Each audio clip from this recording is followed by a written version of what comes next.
este o unitate teritorială autonomă cu un statut special care, fiind o formă de autodeterminare a găgăuzilor, este parte componentă a Republicii Moldova. Așa sună articolul numărul 1 din legea cu privire la statutul legal special al Găgăuziei, adoptată în anul 1994. Documentul a fost elaborat pentru a răspunde aspirației găgăuzilor de a-și păstra identitatea culturală și autonomia în cadrul Republicii Moldova. Problematica Găgăuziei a fost abordată, de fapt, în 1989, când s-a început mișcarea națională în Republica Moldova. Tezele din aprilie, protestele studenților și mai departe. Deci s-a pornit un val de mișcare națională, trebuia să găsească anumite echilibre. Și, într-adevăr, problemele în Găgăuzia erau, sociale, economice și culturale, erau destul de, acute. Între timp apare problema 92-ului, conflictul din regiunile din stânga Nistului. Deci apare un parlament. Deci în 93 iarăși se formează o comisie la nivelul Parlamentului și se abordează iarăși problema statutului de autonomie Găgăuziei. Cea mai mare discuții au fost anume pe dimensiunea autonomiei. Cât de largă autonomia trebuie să fie. Au urmat discuții lungi în căutarea unor compromisuri și soluții. Această lege, proiect de lege care s-a lucrat mult, s-a dezbătut foarte mult, câteodată destul de aprins, se discutau.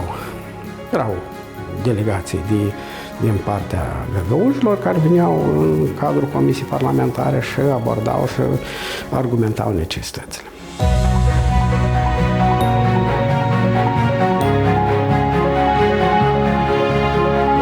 Признание гагаузского народа и признание автономии Гагаузии 23 декабря исполнено. Хочу отметить, что эта победа не только наше население Гагаузии, это победа прогрессивно мыслящего молдавского народа.